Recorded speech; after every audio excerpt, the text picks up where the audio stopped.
would refuse us a referendum to all intents and purposes and would stop the process of real fundamental change and renegotiation, what interest is it to us to find that we are opposed by the very people who, if they were able to work with us, would then be able to deliver the votes that would enable us to be able to save our Westminster democracy and all that I have already explained.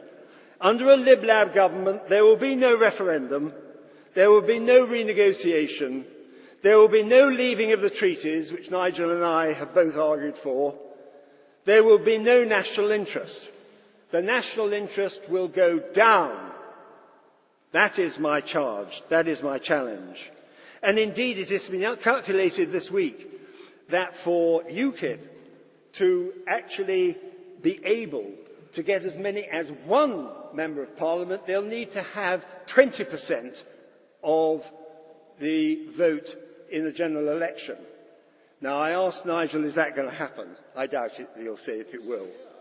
And the reality is, the reality is that you have to have a majority in the House of Commons in order to get one fraction of what it is that we need in terms of repealing or amending or disapplying European legislation. Let us be realistic. That is what I am saying, and I hope Nigel is listening.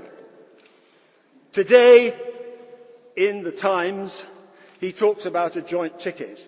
Now, irrespective of whether or not the party leadership is interested in a joint ticket or not, I have to say, UKIP has stood against me in every general election that I can remember, where they've been in a position to do so. It doesn't seem to have made very much difference. My majority has gone up from 3,000 to 14,000. But having said that, what I do say is that if he argues that the Conservatives and UKIP should be on a joint ticket and it's not going to be accepted, there is a simple option. And that is that because they will not have this majority, which is so necessary, they must ensure that we are in a position to deliver the national interests that they claim they have in common with us. Westminster democracy, no European integration, leaving the existing treaties. Now, on that kind of basis, I simply say to him, are we going to be enemies or are we going to be allies? Are we going to support the national interest? And if they do not stand in those marginal seats which will make all the difference, they will prove their point that they are acting in the national interest. Because it is the Conservative Party which has the capacity to deliver that majority in the House of Commons, which is so absolutely vital to our future national concerns. So it is very simple. This is not rocket science. This doesn't require a mathematical genius. It is very simply that on the basis of a very determined and, if I may say, from his point of view, a successful campaign, I'm not going to detract from that. From his point of view, that's fine. But is it in our national interest? I say to change our policies, to get rid of European integration, to enable us to be able, as I argued even in Maastricht, to get rid of European government, to give back the power to the British people, to be able to decide in that polling booth, in that secret ballot, the kind of government they want, for which people fought and died. That is something worth fighting for. That is the national interest. That is why I say to Nigel, lay off our marginal seats. Don't just try and go for a joint ticket. It won't work. But if you do it, you will then be allies and not our enemies. Thank you very much.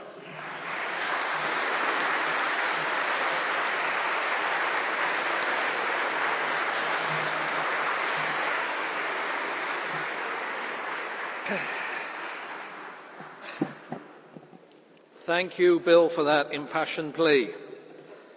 Now, our next speaker needs no introduction from me. He is indeed the man that the leaders of the other national parties will not debate with. He's the man that threatens to break the cosy consensus that they have between each other.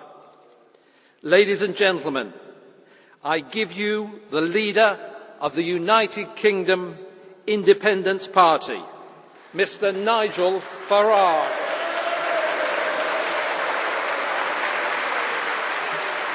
Thank you. Thank you. Well, Barry, thank you. And I must say it's very good to be here and to feel so welcome in Manchester from all sides. The fact that I was, taken off the official programme and barred entry to the secure area, despite the fact that politicians and lobbyists from all over the world, of whatever political hue, have been welcomed in, doesn't worry me. I've been thrown out of far worse places than the Tory conference in Manchester. And I come along to a Bruges group as somebody who is not a fraud. I've been a member of this organisation for 25 years. And I've done my best during those 25 years to come along to the meetings and sit in the audiences and listen to people like Bill Cash speak. And I've tended over those years to have the utmost respect, particularly at the time of Maastricht, for what those rebels tried to do. But I have to say, Bill, I'm sorry to say this, but listening to you this afternoon, I've realised that you are a hopelessly out-of-date tribal politician who has not recognised that British politics has fundamentally changed, and to ask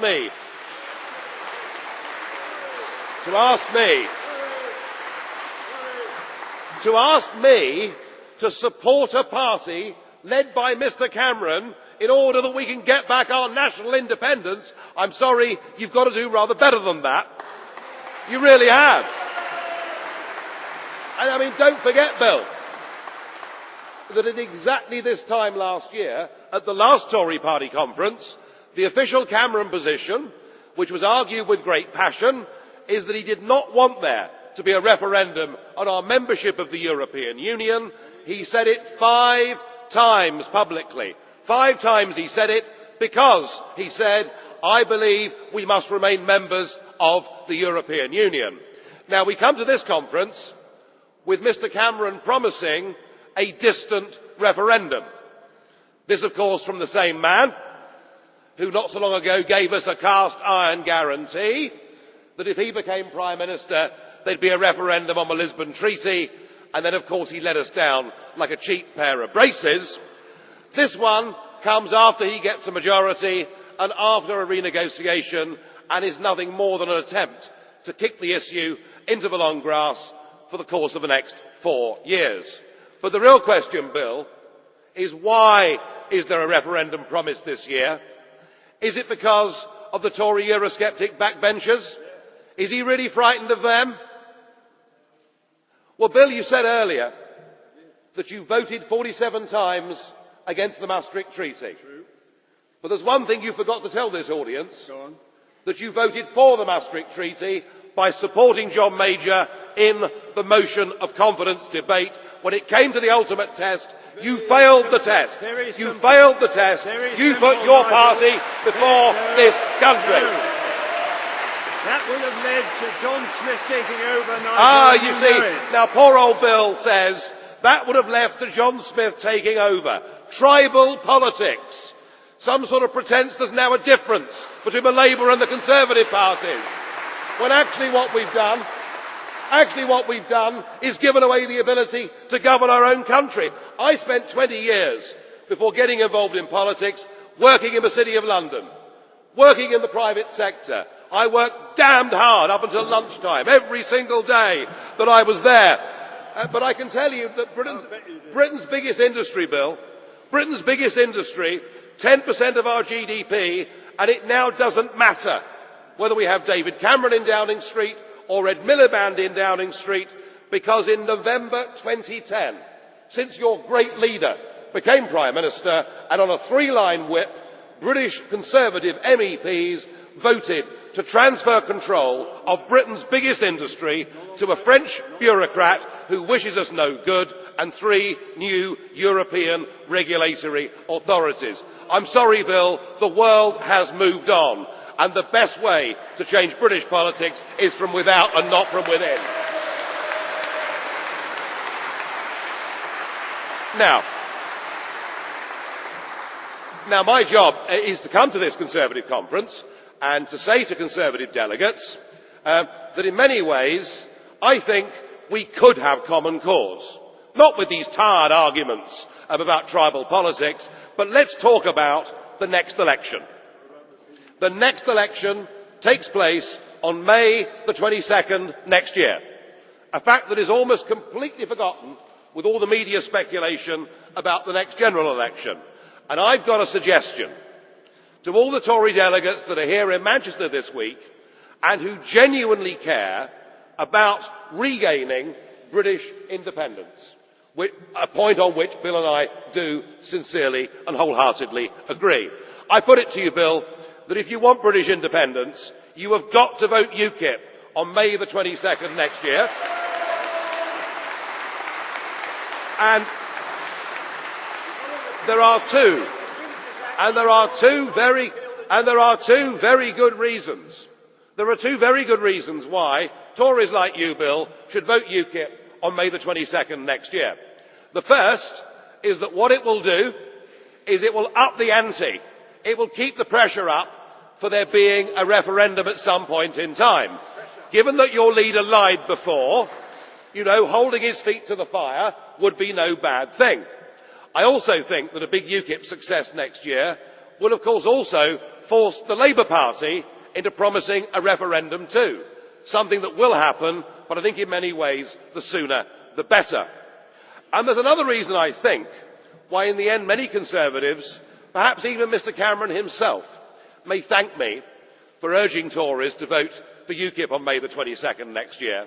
And it's this: if we have an earthquake through Westminster politics, those tremors and reverberations will be felt in Brussels. If our friends, in inverted commas, in Brussels, I'm thinking of Mr Barroso, Van Rompuy and other such luminaries and household names, if they realise that we are absolutely deadly serious, then there's a good chance that your leader may even get some better renegotiated terms. There may be some concessions offered by Merkel or anybody else. We may even have a better debate about Britain's relationship with the Union. So I think for all of those reasons, Conservatives should vote UKIP on May the 22nd next year, and I have every reason to believe that actually in increasingly large numbers they would, and they will. But the real speculation, it would appear from my visit, my unwanted in some ways visit to Manchester, is this great speculation over deals at the next general election. I spent this morning in Salford, in a solid Labour ward of Salford, somewhere the Labour Party have held for 100 years, somewhere, Bill, where with the best will in the world you'll be wasting your time going out and knocking on doors. The Tories have never won that ward. The Tories are never going to win that ward. But I tell you something, having never stood in that ward before, in hard Labour territory, in June, UKIP came second. And in that by-election on October the 10th, I'm not going to make a false prediction, but if we don't win it, we'll run old Labour damned close. And there's a very important point that I think is being missed here. And it's being missed almost deliberately by all of the commentators, particularly the Tory commentators. And it's this: UKIP's appeal, whether it's on the European question, whether it's on mass open-door immigration, whether it's on our desire to bring back grammar schools, to give working-class kids in poor areas a chance to get on, whether it's on all these issues, actually UKIP connects not just with traditional Tories, it connects across the political spectrum. And I saw what happened at Eastleigh this year, when we damn nearly took that seat from the Lib Dems, and the Tory press all said, UKIP cost the Tories Eastleigh. But only a third of the votes we got in Eastleigh came from the Conservatives, 2/3 came from the Lib Dems, Labour and from non-voters. And the point I'm making is that UKIP is creating, Bill, its own political space. We are not just a subset, a rump of the Tory Eurosceptics who were disappointed that you didn't have the courage in the end to resist Maastricht. We've become far more than that. We are a genuine force in British politics, and we're not going to go away. And the idea that somehow there is going to be a deal that goes on between David Cameron and myself and UKIP, well, I think, frankly, the fact that I've been excised from the brochure of fringe meetings here in Manchester tells you just how likely that is. You know, they regard us as being members of the lower orders. They must be truly appalled that in the upper reaches of UKIP we have working class people. I mean, this must be the most shocking thing for Cameron to see. It really must. We are treated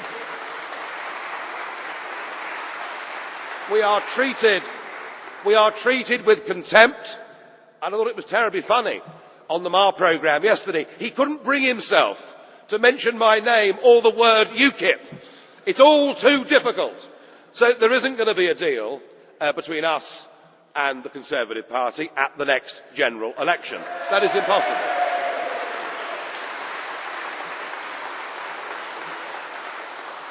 And our voters wouldn't want it, and it would not be in the national interest, frankly, to put Mr Cameron back in office when he believes in continued membership of the European Union. But I am not a wholly unreasonable person. And I do recognise that there are some people on the backbenches in the Conservative Party, and indeed there are some in the Labour Party too, who feel as UKIP feel on most of these key issues. And I think Peter Bone, who's sitting here, and indeed Jacob Rees-Mogg and Nadine Dorries too, have made the running with the idea that why can't we have, perhaps in some areas, a cooperation that takes place at local level between UKIP associations and Tory or perhaps even Labour local associations. And my attitude is, you know, we run our party on a very autonomous basis, and if conversations take place at local level with sitting members of Parliament who want the support of the local UKIP branch and intend to run on a joint ticket, I am open-minded to that, because it seems to me getting those MPs back into Westminster probably would be in the national interest, and something where UKIP would be prepared to work with you. So I'm utterly sincere in wanting to see the good people get back to Westminster, but it's not going to happen, Bill, with us just standing aside. Don't think UKIP is a here today, gone tomorrow political party. It is not. It is a far stronger phenomenon than that. It is not going to go away. It is not going to go away.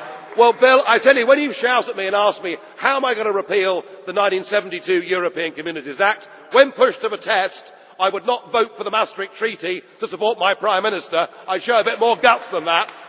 Simple as that. I'm sorry, Bill. You had your moment in history. You didn't have the courage to do what was right. You didn't, frankly, have the balls to put country before party. And I'm sorry for that. And that's why UKIP exists. If you'd done it, if you'd gone against the motion of confidence, if you'd stopped the Maastricht Treaty, I doubt UKIP would ever have needed to come into being.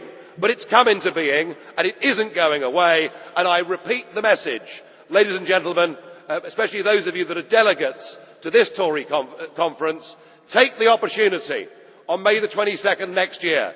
Lend your vote to UKIP in those European elections. Let's cause an earthquake in British politics, one whose tremors will be felt in Brussels and around the rest of the world, and do something positive and constructive towards getting back what we want, because what we want is our country back. Thank you very much.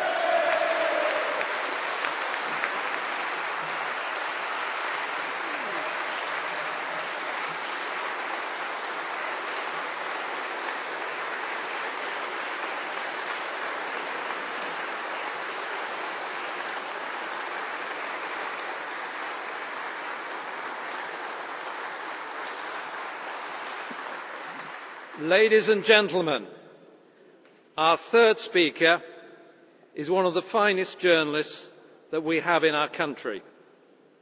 Many journalists write well, but many journalists follow the herd. Peter Oborne is at his best when writing an article that goes against the conventional point of view.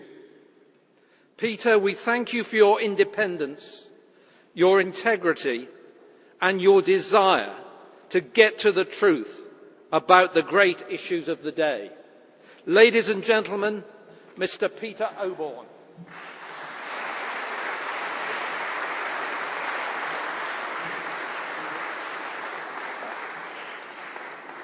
I'd like to begin by thanking the Bruges Group, which has played such a significant role in our national debate over the last quarter century, for allowing me to be on a platform with three of the politicians who I admire most in British politics, each of them truly principled men who have fought for a cause. I'm proud to sit alongside them, and even though I might disagree with some of them in my words this afternoon, I think they have, all of them in their different ways, have transformed British public debate for the better.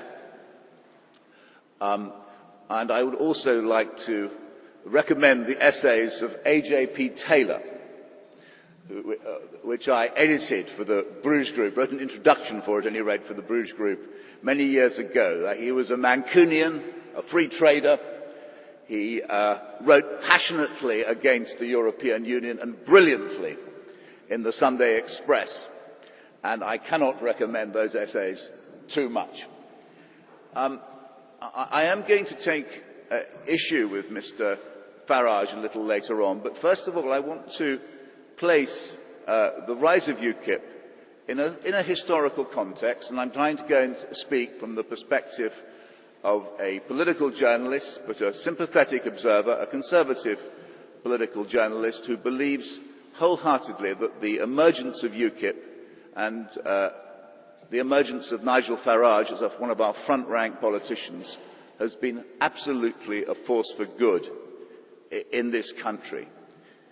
Something went very wrong with British public discourse in the last 2 decades. It became concentrated on the centre ground. It was captured by an elite group of an elite political class which referred to its own interests and forgot and were contemptuous of the voters. It was an anti-democratic process. It saw politics as primarily a matter of technology, of opinion polls and focus groups, and it was very contemptuous of strongly held beliefs, whether of right or of left. The Conservative Party was captured by a group of modernisers who treated the Tory activists with contempt. The Labour Party was captured by a group of modernisers who treated Labour Party activists with contempt. Political debate took place on a tiny centre ground, and I was very worried. I wondered what would happen. It was possible to foresee that something would break that mould. And it was something to fear was that it might be a racist party of the far right. And there were indeed signs about 5 years ago that the BNP might play that role. In fact, it does appear that UKIP, which is not a racist party as I understand, which is a strongly patriotic party, emerged instead. The Conservative politicians who spoke against UKIP members, it was outrageous. UKIP members, I know many of them, many are decent, patriotic, hard-working people, deeply and profoundly concerned about the future of this nation.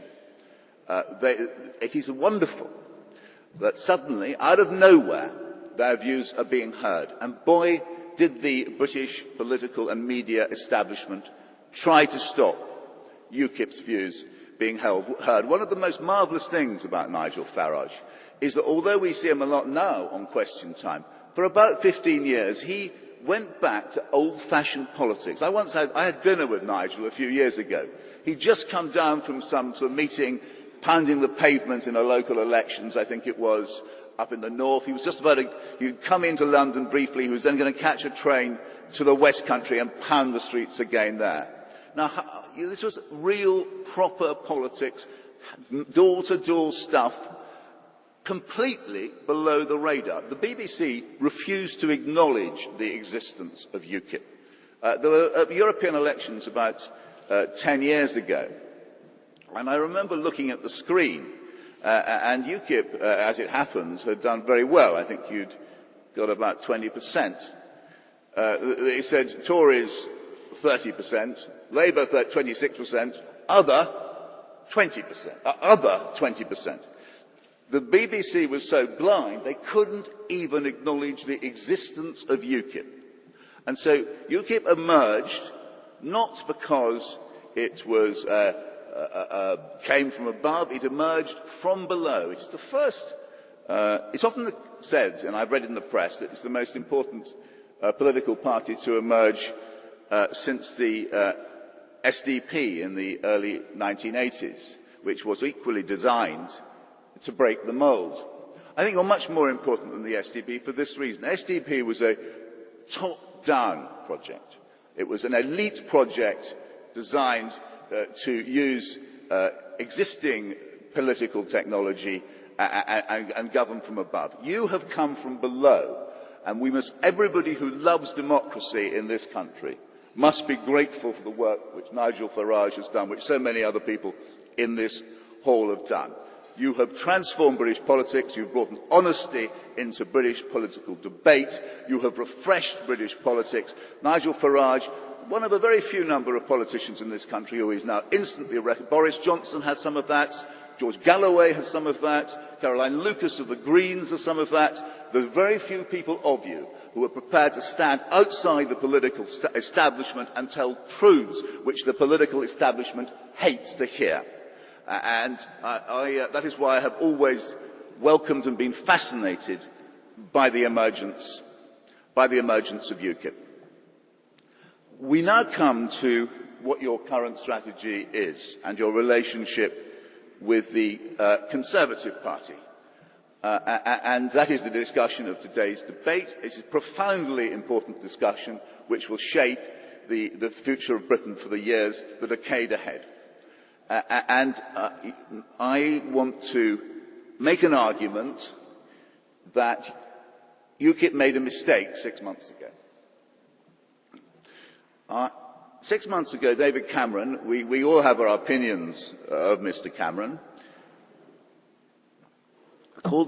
made a pledge to hold an in-out referendum if he wins the next general election. Now, that is an unequivocal pledge. It will be in the Conservative election manifesto.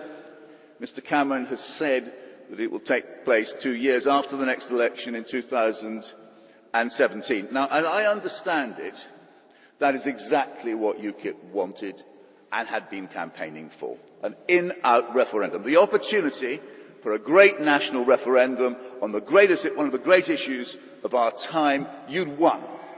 At that point, you had in front of you the opportunity, and still do have the opportunity in front of you, to sit on a platform, definitely here, alongside many Conservative MPs, alongside cabinet ministers, arguing the case that Britain is better off outside the European Union.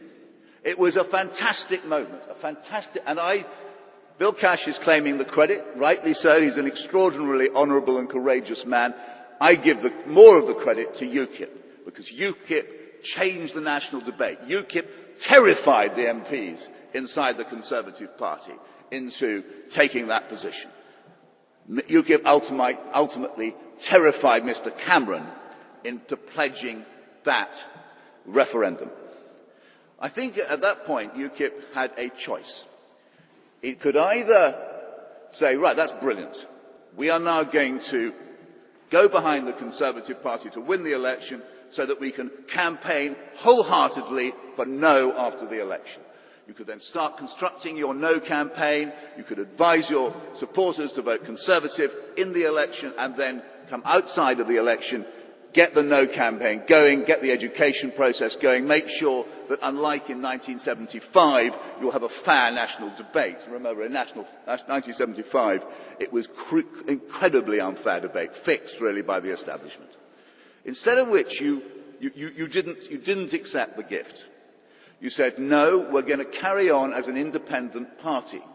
And what you've done is something, I'm watching you again as a political commentator, very interesting. You're saying, we're going to be actually a political party like all the others. We're not just going to be about that one thing we want, which is out of Europe, where your views are shared by so many British people, where your arguments are so strong. You're now going to be a political party which has views on defence, on health, has policies on every area. Now, I'm just saying this in a friendly way. So far, you've done very badly about that. When you fought the last election, 2010 general election, your sums were candidly a shambles. I think that the extra 100 billion of spending, you say you want a smaller state, but you were pledging spending right, left and centre and cutting taxes at the same time. There was going to be the most enormous borrowing sludge which would have made Gordon Brown green with envy. Now, the other point is, and this of course is the much bigger point, is that by fighting the Conservatives when we get to the general election, is that you will almost certainly stop David Cameron winning an outright majority.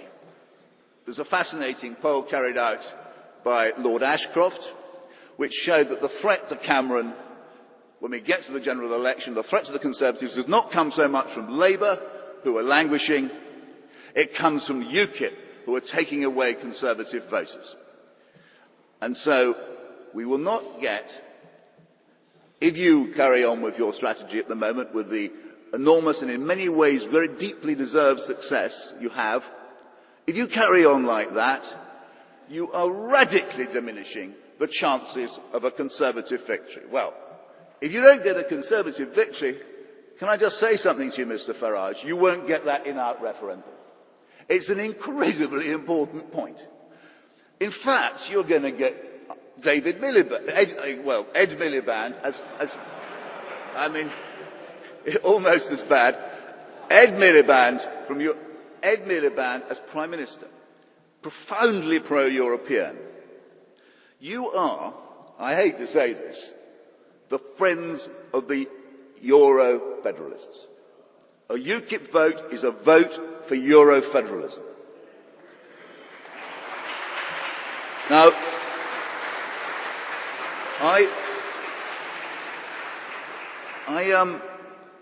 it breaks my heart because you have fought so well, you've outlined the issues so well, you've changed the nature of our debate, but at the end of the day, you have become the best friend Mr. Barroso ever had. You are the allies of the Euro-federalists. You are the bureaucrats in Brussels' best friend. They will be cheering you on in Brussels. They'll really want you to do well. They may even send a delegation of support. You may even get some European funding if you ask for it. Now, the arguments you have said, I listened to you very carefully. You can't trust Cameron. I don't see how Cameron can get out of this one. I don't see how he's made that pledge. I do not think that if Cameron wins the next election, he can avoid holding that referendum. By the way, I do think, just en passant, the idea you want the referendum as soon as possible is just wrong. There's an enormous crisis going on in Europe, the Eurozone crisis. At some point it seems to me likely that at least one country will have to fall out of the Eurozone system. Perhaps the whole Eurozone system will collapse altogether. If it doesn't, it looks like we're going to move rapidly to a much more federal Europe than we already have. It's much better to know what kind of Europe we're going to be in or out of before we have that debate. We may well not know in 2017, but we certainly don't know now.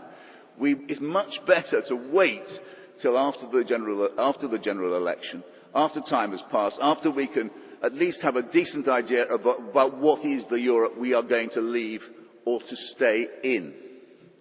I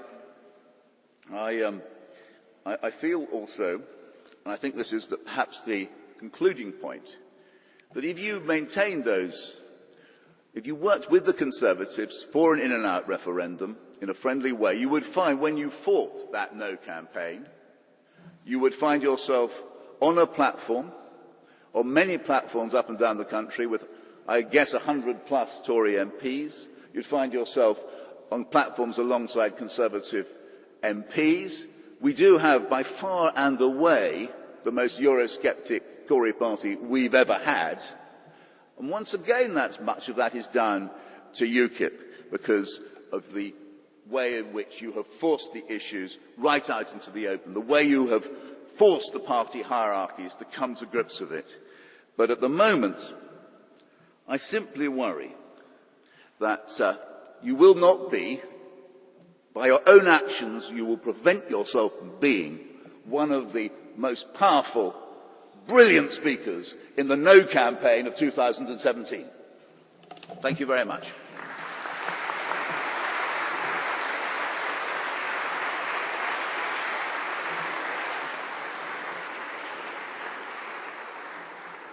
Thank you very much indeed for those comments, Peter. I'm now going to take a few questions before we close the meeting. Can I see those members that would like to ask a question? Yes, the gentleman there on the gangway. Yes, with the blue leaflet. Thank you very much. My name is Peter Troy. I'd like to ask the panel, once we have had a referendum on our future membership of the European Union, how does the panel see as the best way out of the EU? Is in fact Article 50 an acceptable route? Thank you. Nigel. A difficult one. You know, I have to say I find the fact Lisbon was pushed through without a referendum makes it very difficult to accept, but there it is, it's law. So we have to enter into our divorce from the European Union according to the provisions and principles of Article 50, but if we see any shoddy dealing, and if we see Article 50 being used as a means of extracting more from us than we should be giving, then we'll have to just throw the whole thing in the bin. So we need to enter into this divorce with a spirit of doing it legally and doing it amicably, but the European Union and Brussels itself will need to play fair for the bargain too. Nigel, I think a lot of people probably aren't too deeply involved with Article 50. I know. Could you just explain the negotiation process that would happen under Article 50? I think, to be honest, Barry, we can talk about Article 50, but I think, to be honest with you, we're jumping the gun. The important thing in the debate this afternoon, I think with respect, is how do we get that referendum? And I've said that without UKIP, it wouldn't be on the agenda, and that a vote for UKIP next May brings it even closer. And two gentlemen have told me that the problem is, at the next general election, if you vote UKIP, and if we get more Tory votes than Labour votes, we'll take that referendum further away, if I can sort of sum up what's been said. You're all forgetting something, guys. The Labour Party will promise a referendum too at the next general election, as will the Liberal Democrats, as has every single party at every single election since 1997, without themselves ever genuinely wanting to deliver. And the way we will get a referendum is if we get a good number of UKIP MPs in Westminster holding the balance of power, then there'll be a referendum. But it'll happen. Bill, do you want to comment on Article 50 at all? Yeah, I mean, very simply, there is only one thing that ultimately matters, and I've explained it in my speech, and that is whether or not you have a majority in the House of Commons to achieve your objectives. If the referendum did not happen, then of course we would not be in a position to be able to repeal the 1972 Act unless the political parties in question were prepared to do it. But let's get real. Nigel, get real.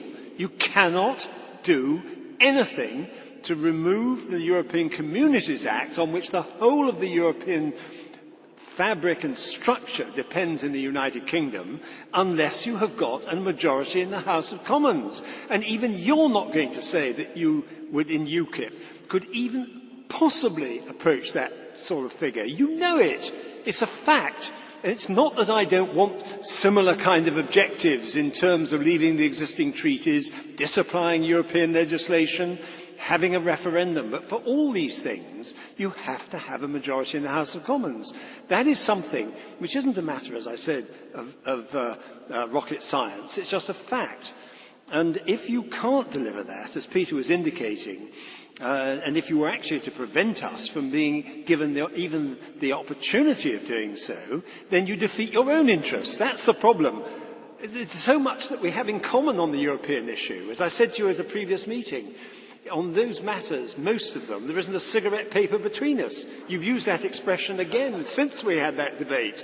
And there isn't on those questions. But there is on the fundamental issue, not of the change in the relationship, but on the question of whether or not you can get a majority in order to achieve the objective. But it could be, Bill, that British politics has changed to the extent that we're not going to see majority governments in the British Parliament, and that actually here on, coalition is going to be the norm anyway. Next question, I'll take the gentleman on the side there. Yes. Brian Sylvester, I'm a councillor for Cheshire East here in the North West. I'd like to ask Nigel, does he seriously believe that if there was a referendum in 2017 that Cameron would take us out? I don't think he would, because he would turn round with his colleagues in the EU establishment and say that the electorate didn't understand, they would have to have a second vote just like they had in Ireland. And actually, in Spain this year, Cameron did an interview with the Spanish media, which he actually stated, I will not take them out even if they voted no. So the only alternative is not to vote Conservative, not to vote Labour, but to vote UKIP, because that's the only way you're going to get out of the union. I mean, I don't know. I don't trust David Cameron, and what's bizarre is he said if he wins a majority, which he isn't going to happen anyway, if he wins a majority, he'll enter into a renegotiation stating at the outset of the negotiation that whatever the outcome, he will support a yes vote in the referendum. I mean, that is like throwing the stick away before you walk into the room to get the negotiation. But I will say this, and I will put this back to Bill and to Peter. You know, there is one thing that David Cameron can do in the short term, which will absolutely, electorally, knock out the legs from under UKIP, and it'll pick up Eurosceptic support from elsewhere as well. If Mr Cameron is bold enough and brave enough to do what I think the vast majority of this country demands, namely to go to Brussels between now and Christmas and to say we simply cannot open the door up unconditionally to the whole of Bulgaria and Romania next year. I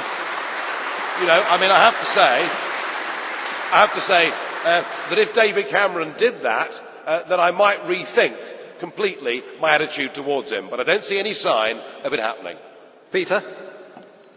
It's one of the problems I think you're getting into now, Nigel. Are you in after a referendum on Europe? Do you want to be out of Europe? Are you going to back David Cameron if he changes his policy towards immigrants from Bulgaria? I think you're...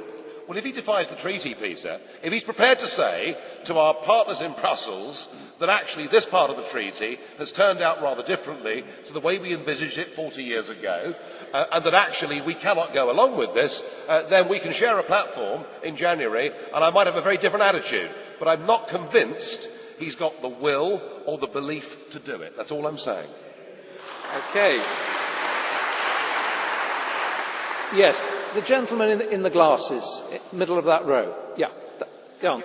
My name's David Bailey. I just want to point out that I watched David Cameron telling people that before the last election that there would be no reorganisation of the health service. And he no sooner got in and there was a reorganisation, and that's so what he says has got no real value, I think, anymore. Okay, thanks for that comment. Can I have a question from the other gentleman just at the back there with glasses? The gentleman who's standing. Yes, you, sir. In the current issue of Eurofacts, there is a report that Mr Cameron, in an interview with El País, a Spanish newspaper, was asked if the British people vote no in a referendum to clear out of the European Union, would you lead Britain out of the European Union? And he said, no, I will not. That is the reason why people should vote UKIP, I think, and I'm not a member of any political party.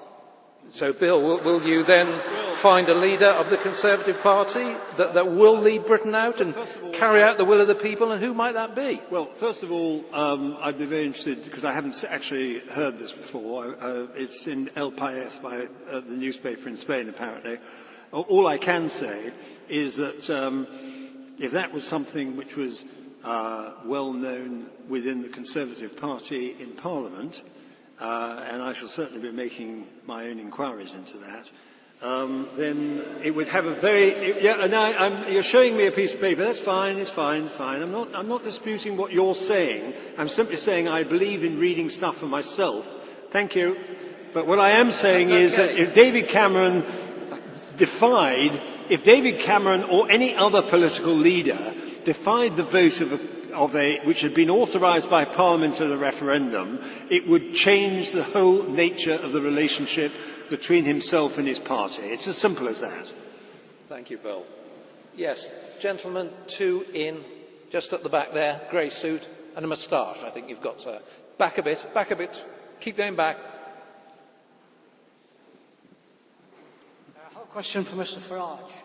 Do you personally support your deputy, Paul Nuttall's views on the return of an English Parliament?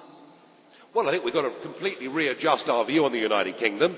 I think we have to head towards a federal. Yes, there we are. I've used the F word, but not in the context of Europe.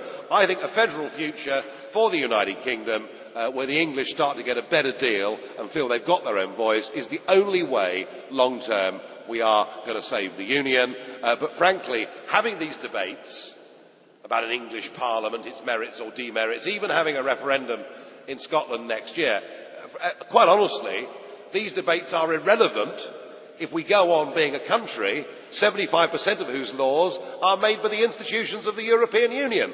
That's the constitutional question we must sort out first, and then the rest, I believe, will fall into place. Thank you. Can I take the gentleman in the pullover there at the end of the row? Thank you. Yes, you, sir. Somebody going to give this gentleman the microphone? Thank you. Anthony O'Neill from Stockport. Can the Conservatives win a majority without social Conservatives who are flocking to UKIP over such issues as gay marriage? Bill, I think that's a subject you'll have some strong views on. There is. I mean, I voted against same-sex marriage, and so did a significant number of other Conservatives in Parliament. And I know it's not popular in the Conservative Party. That is a fact, but I don't think that really is the ultimate question when it comes to the issue which we'll be faced with in the general election about the European issue. It's actually about democracy, and it is about whether or not we are able to repeal the European Communities Act and or amend it, and the issues there are matters which have a profound effect upon our economy. We should be trading across the world. We are running a deficit, as I've said just now, 47 billion a year and a half ago. Now it's nearly double that with the other 28 member states. So that is the issue. I don't agree any more than I did when I voted against it with the same-sex marriage bill. And there are other issues. I'm not going to dispute that. But the real question is who governs Britain, because who governs Britain decides whether or not matters of legislation, taxation, health, education, all these other things, and also the interference with small businesses of the massive over-regulation that we have to endure. On that, Nigel and I, and indeed many other people in the United Kingdom, will be fully agreed. Peter, have you some views on the political climate as regards this matter? If David Cameron alienates real Conservatives? Well, again, I think it takes us back to the lack of clarity about what UKIP is. Is it a campaigning organisation to get Britain out of Europe, or is it sort of a mass of angry Tories? And I think that it's dangerous. Just going on the gay marriage thing, I think this week Mr Cameron made a very, very important step, which was towards recognising marriage in the tax system. And funnily enough, I don't think he hasn't gone nearly far enough, but it's a major step. It recognises that principle. I don't think he could have done that without the gay marriage vote. I think I think there is something he was saying. He's made a big statement about marriage. I like it. There's a point I think that both Bill and Peter are missing. We're here in Manchester, across Manchester, Newcastle, Sheffield, across these big northern cities. The Conservative Party now, under this leadership, is disappearing in the same way that it did in Scotland. It is literally disappearing. It isn't just social issues, conservative social issues. It's actually a total disconnect with what we used to call the blue collar vote. And, the so-called image of the posh kids in London, there is a complete disconnect up here with the North, and yet, fascinating, isn't it? It's in these areas that UKIP is experiencing its biggest electoral gains. We're coming second in by-elections, 25% of the vote in South Shields, where I was this morning in a hard Labour area. And this, I think, is what's interesting, and what Peter doesn't understand.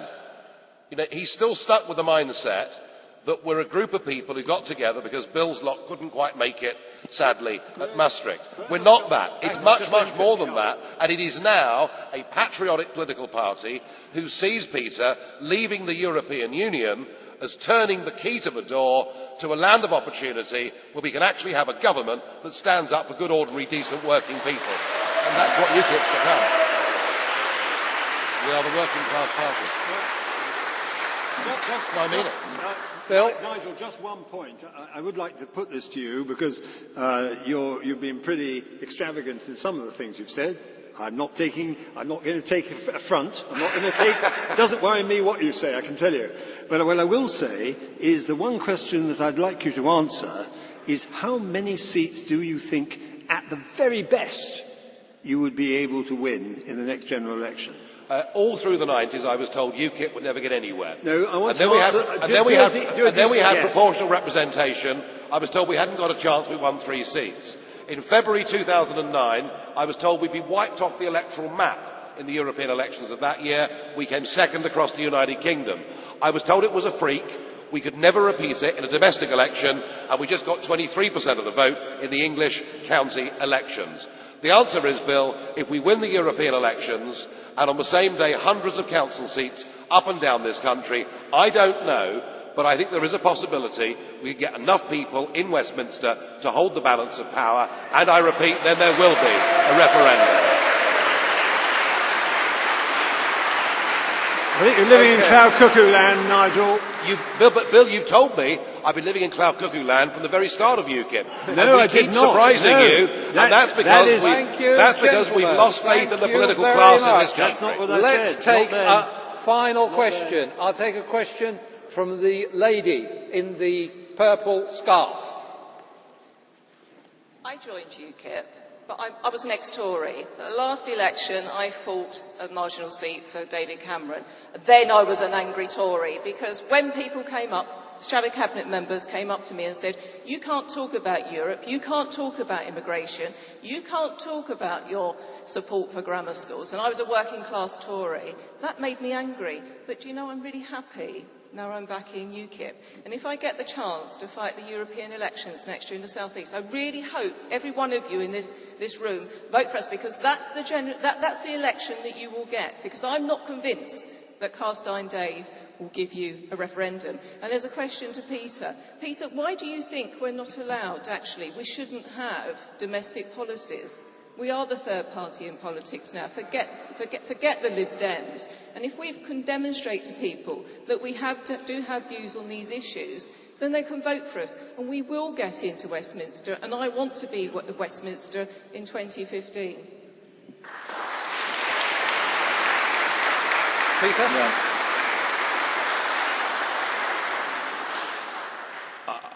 I recognise the importance of those issues, and I recognise that the Conservative Party doesn't. I think it's exaggerated. I think the Conservative government has done many good things, but I recognise the importance of those issues. I just think that if you have a lack of clarity in your outlook, you will achieve nothing. While you're focused on that one thing, we'll get a vote on in and out of Europe. That is our objective. You stick to that. You will get an in and out vote in Europe, and you'll be able to campaign alongside Bill Cash, maybe, certainly loads of Conservatives on that issue. If you turn yourself into a populist anti-Westminster party like the Tea Party, I think you'll do all right. You won't win any Westminster seats on the current system. If the House of Lords went PR, you'd flood the House of Lords, full of UKIP peers. But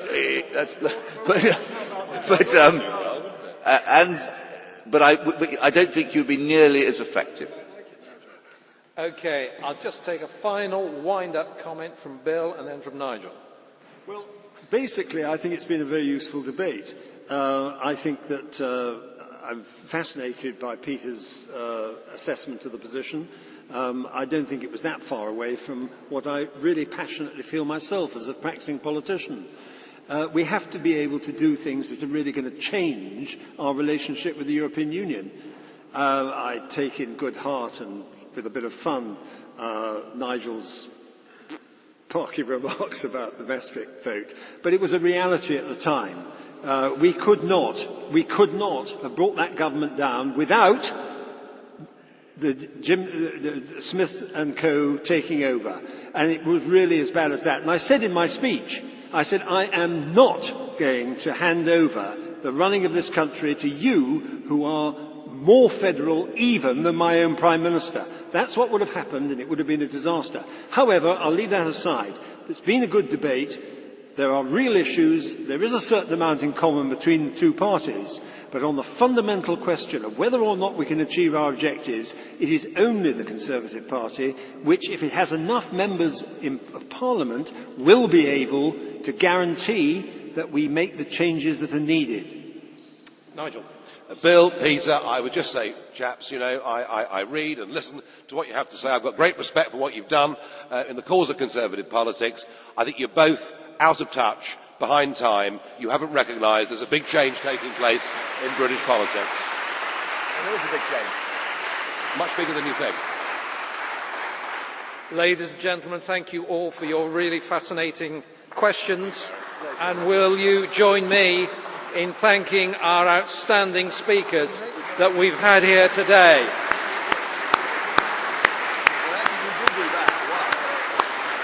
So that is what this question is about. It's the freedom to govern. It's the freedom to make that freedom of choice. It is the freedom to vote in the ballot box.